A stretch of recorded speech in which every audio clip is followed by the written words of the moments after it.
आता हे जे आलेलं आहे हे फुटल्यापासून एक तिसरा दिवस आहे, फुटल्याच्या नंतर हा तिसऱ्या दिवशी आता हार्वेस्टिंगला आलेलं आहे. हे फक्त भूस आणि स्मॉन या दोनच गोष्टीवर हे मशरूम येतं खायला. मशरूमला अशी आट नाही की बाबा याला समजा रूमच पाहिजे किंवा याला शेडच पाहिजे, हे कोठ्यामध्ये सुद्धा आपण घेऊ शकतो. त्याची फक्त मार्केटिंग करणं गरजेचं आहे. आता आपण गावातच जर बसू धंदा केला मग ते विकायचं कसं, मग तसं तर होऊ शकत नाही ना. आपल्याला कुठंतरी कुठला व्यवसाय केला म्हणल्यावर त्याचं कष्ट बी घ्यावं लागतील ना. तर कुठलाही प्रकार जर करायचा असेल खाण्यासाठी तर कुठलाच ऑर्गॅनिक नाही, फक्त एकमेव मशरूम आहे की ते 100% ऑर्गॅनिक आहे. म्हणजे याला सुकवून वाळून एक प्रकारे वाळवल्याच्या नंतर 1000 प्रति किलो ह्या दराने आपण हे मार्केटला विकू शकतो. शेतकरी असेल किंवा हे जे समजा बाहेर जाणारे कंपनी जाणारे विद्यार्थी असतील त्यांनी आपल्या स्वतः गावी येऊन हा धंदा येणाऱ्या काळात 100% ऑर्गॅनिक पद्धतीची जी मार्केटिंग आपण जो करील तो 100% याच्यात यशस्वी होईल. माझं मत वैयक्तिक मत असं आहे किंवा तो 100% सक्सेस होईल ह्या धंद्यामध्ये. माझ्या बाजूला तुम्ही जी बघत आहात ही मशरूमची शेती आहे. अगदी जमिनीची गरज नाही, शेतीची गरज नाही. तुम्हाला शेती आणि जमीन नसताना सुद्धा अगदी कमी जागेमध्ये पाहिजे त्या ठिकाणी म्हणजे तुम्ही जिथे आहात त्या ठिकाणी तुम्ही ही शेती करू शकता. आणि सगळ्यात विशेष म्हणजे या शेतीला आपल्याला अगदी कमी गुंतवणुकीत म्हणजे जवळपास तुमचे 10 ते 12 हजार रुपयांच्या एक वेळा गुंतवणुकीमध्ये दर महिन्याला तुम्ही 30 ते 40 हजार रुपयांपर्यंत आरामशीर या माध्यमातून उत्पन्न घेऊ शकता. आणि मशरूमची जी शेती आहे सध्या तुम्ही जर बघितलं तर मार्केटमध्ये हॉटेल इंडस्ट्री असेल किंवा शहरी भागामध्ये मशरूमची मागणी खूप जास्त प्रमाणात आहे. जवळपास 400 रुपयांपेक्षा अधिकचा भाव मशरूमच्या उत्पादनांना मिळतो. आणि त्यामुळे मशरूमची जी शेती आहे शेतीला एक जोडधंदा म्हणून आपण करू शकतो. त्या माध्यमातून देखील आपण चांगल्या पद्धतीने अर्थकारण साध्य करू शकतो. या संदर्भात आपण या व्हिडिओमध्ये चर्चा करणार आहोत. सोबतच या मशरूमची शेती अगदी आपण कुठे करू शकतो, त्यासाठी आपल्याला किती खर्च लागतो आणि सगळ्यात महत्त्वाचं म्हणजे आपण त्याची विक्री नियोजन पुढे कशा पद्धतीने करू शकतो, या सगळ्या गोष्टींची इत्तेभूत माहिती आपण शेतकऱ्यांकडून जाणून घेणार आहोत. आज आपण जालना जिल्ह्यातील बानेगाव या छोट्याशा खेडेगावामध्ये आहोत. या ठिकाणी शेतकऱ्यांकडून आपण माहिती जाणून घेणार आहोत. तत्पूर्वी तुम्हाला या शेती संदर्भात कुठले प्रश्न असतील तर तुम्ही कमेंटमध्ये विचारू शकता. आणि हो, नवीन असाल तर चॅनलला सबस्क्राईब करायला विसरू नका. माझं नाव ज्ञानेश्वर गणपतराव जंगले, मी राहणार बानेगाव, तालुका घनसावंगी, जिल्हा जालना. बरं, आता हे मशरूम जे आहे आपण जी शेती करत आहोत या शेतीबद्दल थोडक्यात एकदा सांगा की हे कशा पद्धतीचं आहे, काय आहे, थोडक्यात एकदा सांगा. ही व्हरायटी मल्की म्हणून ओळखली जाते. याला मार्केटला खूप मागणी. आता बरेच जण बटर मशरूम असतं त्याला थोडीशी याच्यापर्यंत जास्त मागणी होती, पण ज्या टायमाला बटरचं माहिती झाली किंवा बटरला रासायनिकच लागतं, कोंबडीचं खत असेल, DAP असेल, युरिया असेल, पोटॅश असेल, त्याची सामुग्री बटर मशरूमला वापरतात. हे 100% ऑर्गॅनिक. हे फक्त भूस आणि स्मॉन या दोनच गोष्टीवर हे मशरूम येतं खायला. याला कुठलीही फवारणी किंवा म्हणजे काहीच नाही, नुसतं पाणी आणि भूस या दोन गोष्टीपासून अगदी हे येऊ शकतं याच्यात खाण्यासाठी. अतिरिक्त खर्च करायची अतिरिक्त खर्च याला काहीच नाही. फक्त याचा अतिरिक्त खर्च म्हणजे सकाळ संध्याकाळ 2च टाइम याला पाणी हलक्या हाताने 100 बेड जर असेल तर 2 ते 3 लिटर पाणी याला 100 बेडला फवारण्यासाठी लागतं. बरं, पाणी सुद्धा जास्त लागत नाही. तुम्हाला पुढे याला काय दर मिळतो, काय दराने आपण विक्री करतो? हे दर ठराविक नाही याचा दर. हे आपण आता 400 रुपये निघतो, पण आपण जे होलसेल मध्ये 250 देतो तो समोरचा 500 रुपये निघतो. बरं, त्याची फक्त मार्केटिंग करणं गरजेचं आहे. आता आपण गावातच जर बसू धंदा केला मग ते विकायचं कसं, मग तसं तर होऊ शकत नाही ना. आपल्याला कुठंतरी कुठला व्यवसाय केला म्हणल्यावर त्याचं कष्ट बी घ्यावं लागतील ना. बरोबर. तुम्ही मार्केटला जा, मार्केटला चौकशी करा, आपले मित्र असतील, हॉटेल असतील, कुठलं जिथं समजा आपल्याला भाजीपाला मिळतो त्या ठिकाणी जाऊन त्याची चौकशी करा किंवा आमचं असं असं आम्ही मशरूम केलेलं आहे, आमची एवढी विक्री करावा, 10 डबे आपण डेमो म्हणून त्यांना देऊ सुरुवातीला. नंतर त्यांनी एकदा डेमो विकले की नंतर ते आपल्याला फोन करून सांगतात. आता मी तीर्थपुरी सारख्या ठिकाणी एक सागर मुंदडा म्हणून आहे, त्याला मी याचा डेमो दिलेला आहे. डेमो दिल्यानंतर मी त्याला 10-5 पाकिट दिलेत. म्हणजे जवळ मार्केटनुसार आपण आता आपलं खेडेगाव असल्यामुळे तुम्हाला डायरेक्ट इथं गिरायक येऊ शकत नाही. गिरायक बी येईल, पण आपलं तेवढं पंचक्रोशीत चर्चा व्हायला पाहिजे की असं असं आहे, मशरूम खाल्ल्याने काय होतं, मशरूम 100% ऑर्गॅनिक आहे. आता ऑर्गॅनिक तर काही राहिलंच नाही. बरोबर. कुठलाही प्रकार जर करायचा असेल खाण्यासाठी तर कुठलाच ऑर्गॅनिक नाही, फक्त एकमेव मशरूम आहे की ते 100% ऑर्गॅनिक आहे. तर या शेतीला जमीन किंवा मातीची गरज नाही.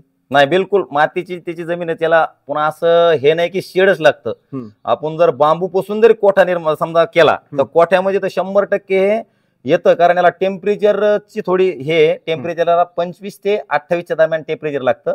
आणि कोठ्यामध्ये ते टेम्परेचर आपल्याला अटॅक म्हणजे करता येईल किंवा त्याला कष्ट लागणार नाही जास्त. आता याला टेम्परेचर 30च्या पुढे गेलं की याला काही प्रॉब्लेम येतात. पण 30च्या जर आतून टेम्परेचर असेल 25 ते 28 दरम्यान त्याला कुठलाही प्रॉब्लेम नाही. शेडच्या ऐवजी कोठ्यातच करायला पाहिजे, म्हणजे जेणेकरून त्याच्यात उष्णता जी असते ऊन, त्याच्या उन्हाच्या भापा त्या लागत नाहीत. आर्द्रता त्याच्यात कायम ठेवता येते. टिकवता येते आपल्याला. बरं. आणि सर्वसाधारण किती खर्चामध्ये आपण हा मशरूम शेतीचा एक प्लांट किंवा मी व्यवसाय आता करू शकतो? 150 बेडचा केलेला आहे. पहिला मी 41 बेडचा केलता. हम्म. नंतर 41 बेड मी पूर्ण त्यातले 10 बेड माझ्याकडून बुरशीमुळे थोडेसे खराब झाले. तर त्यातले 31 बेड मी चांगल्यापैकी आले. मला 31 बेड मधून जवळपास 20 किलो मशरूम मिळालं. मी ते डेमो म्हणून लोकांना समजा ते असंच खाण्यासाठी किंवा आपला पुढे धंदा करायचा ह्या हिशोबाने आपण ते खाण्यासाठी देऊन टाकलं. मग सर्वसाधारण आपल्याला किती खर्च आला होता आता इतक्या आता बेडसाठी? ह्या बेडला साधारण मी 150 केले. 150 बेडला मला एक 9 ते 10 हजार रुपये खर्च आला. अच्छा, म्हणजे याचा स्पॉनचाच खर्च आहे, दुसरा कोणताच नाही. स्पॉन आहेत. हम्म. स्पॉन म्हणजे बी, हम्म. त्याच्या बेलाच खर्च लागतो. आणि 2 बुरशीनाशक आहे. बुरशीनाशक काय जास्त पैशाचे नाही आहेत. ते 150 रुपये लिटर प्रमाणे ते बुरशीनाशक मार्केटला बरं. उपलब्ध आहे. म्हणजे जवळजवळ तुम्ही 10,000मध्ये आता हा व्यवसाय हा, सुरू 10,000 मध्ये आपण 150 बेडचा व्यवसाय बरं. सुरू केला. मग आता हा शेतीला एक जोडधंदा म्हणून होऊ शकतो का? शेतीला जोडधंदा म्हणूनच केलाय ना. आता शेतीला सततचा पाऊस, हम्म. अतिवृष्टी, कधी पडला तर नुकसान करतो, नाही पडला तिकून नुकसान करतो. काहीतरी शेतीला जोडधंदा म्हणून आपण रोजचे समजा 400-500 रुपये जरी कमवू शकलो तर महिन्याला ते 15,000 होतात. बरोबर आहे. कारण 15,000 कमाचा मला 15,000चा धंदा करायचा तर याला लय झालं 1-2-2.5 हजार रुपये खर्च आहे. 15,000तून जर 2-2.5 हजार काढले तर 12,500 रुपये महिन्याला आपण 50 बेड मधून कमवू शकतो. आता माझ्याकडे 150 बेड आहेत. आता माझी सुरुवात आहे. आता मी मार्केटला सध्या जातोय. ज्या टायमाला पंचकृषी चर्चा होईल त्या टायमाला खूप मागणी येणाऱ्या काळात मशरूमलाच मागणी येणार. बरोबर आहे. बरं, आता थोडक्यात आपल्याला याची माहिती सांगा की ह्या स्ट्रक्चरचं म्हणजे हे अगदी स्ट्रक्चर कसं आहे आणि याची लागवड कशी होती, कशी सुरुवात होती याची? हे स्ट्रक्चर म्हणजे ज्या टायमाला आपण याचे 18 दिवस याला प्रक्रिया करून ठेवतो बंद रूम मध्ये. सुरुवातीपासून हा, सुरुवातीला एक ड्रम घ्यावा लागतो 200 लिटरचा. हा. त्यात 100 लिटर पाणी टाकायचं. बरं. फॉर्मेलिन हा. आणि 22 स्टील म्हणून 2 बुरशीनाशक आहेत. हा. त्या टाकून त्याचा निर्जंतुकीकरण केलं. 15 ते 16 घंटे त्याला पाण्यात ठेवावं लागतं. नंतर बरं. काढल्याच्या नंतर आपण ते भुसकट एक 4-5 घंटे त्याला सुकावं लागतं. म्हणजे जेणेकरून त्यातली 20% आर्द्रता कमी झाली पाहिजे. बरं. 20% आर्द्रता कमी झाल्यानंतर एक 5 किलोची बॅग आहे. ही बॅग घ्यायची, हिला डेटॉलने स्वच्छ धुवून काढायचं. नंतर याच्यात ते भुसकट टाकायचं. भुसकट टाकल्यानंतर 2 इंचाला त्याचं स्मॉन म्हणजे बी 2-2 इंचाला टाकायचं. असे 5 थर असतात. 4 बी करू शकता आणि 5 बी करू शकता. असं काय त्याच्यात हे नाही की 4च केले पाहिजे आणि 5च केले पाहिजे. तुम्ही जेवढे करता येतील त्याच्यात 4 करा, 5 करा, 3 करा, काहीही नाही. एक बेडला कमीत कमी समजा 100 ग्रॅम एका बेडला आपण ते बी वापरू शकतो. जेणेकरून बी 1000 ग्रॅम असतं. त्या एका किलो मध्ये आपण 9 ते 10 बेड तयार करू शकतो. मग एका बेडला समजा 100 ग्रॅम तर 100 ग्रॅम स्मॉन म्हणजे बी आपल्याला 2 किलो मशरूम एक बेड देऊ शकतो. बरं. असे जर 100 जर बेड असतील तर प्रति बेड 2 किलो म्हणल्यात नंतर 100 बेडला 2 क्विंटल मशरूम आपल्याला एका महिन्यातच मार्केटला विक्रीसाठी उपलब्ध होतं. बरं. ठीक आहे. आता लागवड कशी केली जाते ते तुम्ही सांगितलं आणि लागवड झाल्याच्या नंतर या अशा पद्धतीने आपल्याला कॅरी बॅग मध्ये त्याला पॅक करायचं. आणि पॅक केल्याच्या नंतर तुम्हाला साधारण किती महिने आता पुढे 2 महिने 2 महिने चालतं. लागवडीपासून 2 महिने. ज्या टायमाला स्पॉन फुटतात तिथून पुढे एक 20 ते 25 दिवस ते चालतात. मग आता ते जसं तुम्ही त्याला हार्वेस्ट करता मग कशा पद्धतीने त्याची हार्वेस्टिंगची स्टेज असते, काय काय? आता हे जे आलेलं आहे हे फुटल्यापासून एक तिसरा दिवस आहे. फुटल्याच्या नंतर हा 3रा दिवस आता हार्वेस्टिंगला आलेलं आहे. बरं. याला फक्त असं हलक्या हाताने आपल्या हँडक्लोज घालायचे. याला हात न लावता हँडक्लोज याला नुसतं असं काढून घ्यायचं आणि ते फ्रेश एका पेपर असतात, पेपरवर आथरून त्याचे एक एक पान कट करायचं आणि व्यवस्थित मार्केटसाठी एक डब्बा असतो त्या डब्यामध्ये पॅक करून आपण मार्केटला नेऊ शकतो. बरं. आणि साधारण किती काळ ते टिकतं तुम्हाला विकेपर्यंत? हे विकेपर्यंत फ्रीजचा जर वापर केला तर 5 ते 6 दिवस टिकू शकतं. आणि असं वर जर केलं तर टिकायला त्याला वास येत नाही, काय होत नाही, पण थोडासा पिवळसरपणा येतो त्यात. एक 5 ते 6 दिवस ते मार्केटला चालतं. काय होत नाही. बरं. आता समजा आता तुम्ही मार्केटला ताबडतोब जर नेलं म्हणजे आता हार्वेस्टिंग केलं 4-5 दिवसाच्या आत मार्केटिंगला विकू शकला तर ठीक आहे. परंतु काही शेतकरी असे असतील की ज्यांच्यापासून मार्केट दूर आहे. मग त्या शेतकऱ्यांकडे जर मशरूम पिकवत असतील तर ते कशा पद्धतीने विकू शकतात? नाही, जरी समजा मार्केटला ते नाहीच गेलं, समजा आपल्याच्याने काही कामानिमित्त मार्केटला नेणं नाही झालं किंवा ते पिवळं पडलं तर मग त्याला एक सोल्युशन आहे, ते खराब होतच नाही.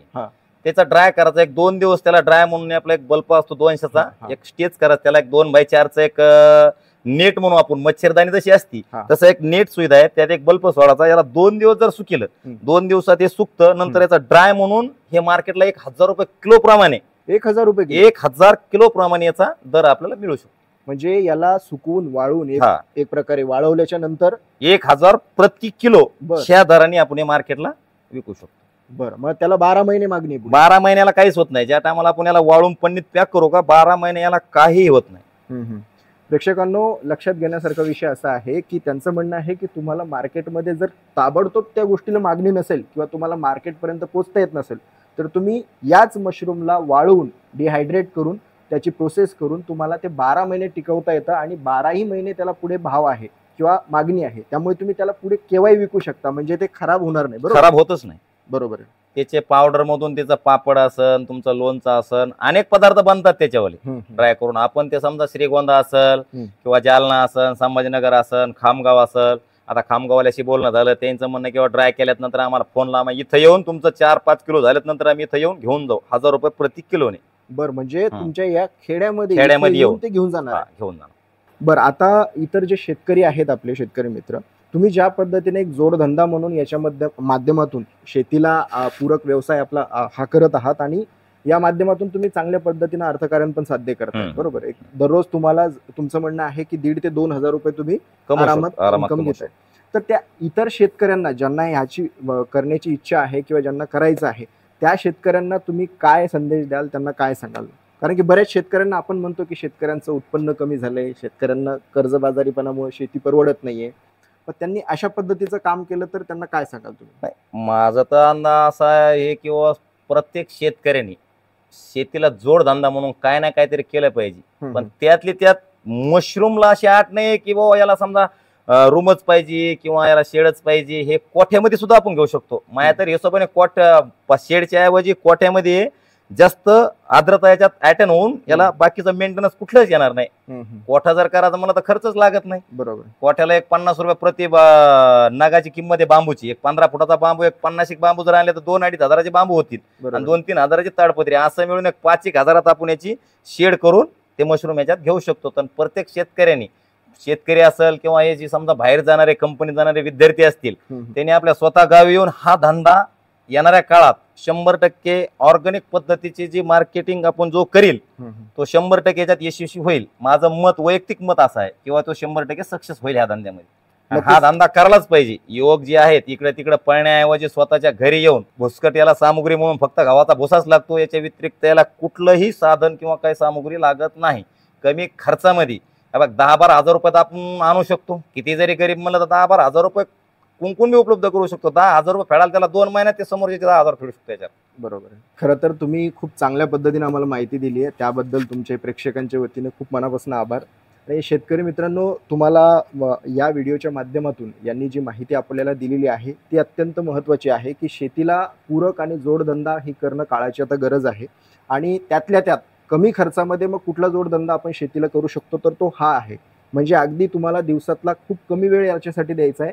अत्यंत 10 ते 12 किंवा फार झालं तर 15 हजाराच्या गुंतवणुकीमध्ये तुम्ही दररोज 1,500 ते 2 हजारापेक्षा जास्त उत्पन्न या माध्यमातून घेऊ शकता.